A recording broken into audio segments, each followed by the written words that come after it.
పల్లి, వేరుశనగ పప్పు, గ్రౌండ్ నట్స్ ఇలా గ్రౌండ్ నట్స్ని డయాబెటిక్ పేషెంట్స్ తీసుకోవచ్చు అని చెప్పి చాలామంది చెప్తున్నారు. ఎందుకంటే దీంట్లో షుగర్ కంటెంట్ అనేది చాలా తక్కువగా ఉంటుంది కాబట్టి డయాబెటిక్ పేషెంట్స్కి మంచిదే అని చెప్తున్నారు. ఇది ఎంతవరకు నిజం అని అంటే ఒక 100 గ్రామ్స్ ఆఫ్ పీనట్స్లో అంటే వేరుశనగ పప్పులో చాలా ఎక్కువగా అంటే 50% ఆఫ్ ఫ్యాట్స్ అనేవి ఎక్కువగా ఉంటాయి.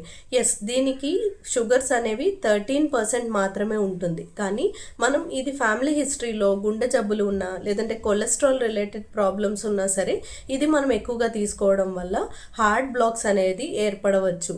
లేదంటే కొంతమందికి కొలెస్ట్రాల్ అనేది కూడా ఎక్కువ అయ్యే ఛాన్సెస్ ఉంటాయి. మరి అసలు డయాబెటిక్ పేషెంట్స్ తీసుకోకూడదా పల్లీలు అంటే తీసుకోవచ్చు. ఒక 100 గ్రామ్స్ అంటే మీ హ్యాండ్ ఫుల్ ఆఫ్ పీనట్స్ అనేవి తీసుకోవచ్చు. అంటే ఇన్ని కాదు, గుప్పెడికి ఎన్ని వస్తాయో అన్ని మాత్రమే పీనట్స్ని నార్మల్గా తీసుకోవాలి. కొంతమంది దీన్ని బాగా టేస్ట్ కోసం సాల్ట్లో ఉడకబెట్టేసి లేదంటే కొంతమంది పకోడీ లాగా కూడా చేసుకుని తింటూ ఉంటారు. ఇలా తీసుకోవడం వల్ల అగైన్ మీ కొలెస్ట్రాల్ లెవెల్స్ అనేవి చాలా ఎక్కువగా పెరిగిపోతూ ఉంటాయి. ఇలా కాకుండా నార్మల్గా ఒక హ్యాండ్ఫుల్ స్నాక్ రూపంలో తీసుకోవడం వల్ల ఎటువంటి సమస్య ఉండదు. ఇలా కాకుండా డైలీ తీసుకోవడం వల్ల ఏదైనా ప్రాబ్లం ఉంటుందా అంటే ఎస్, ఖచ్చితంగా ఏ ఫుడ్ని ఇలా డైలీ తీసుకోకూడదు. తీసుకోవడం వల్ల గుండె జబ్బులు వచ్చే ప్రమాదం అయితే ఉంది.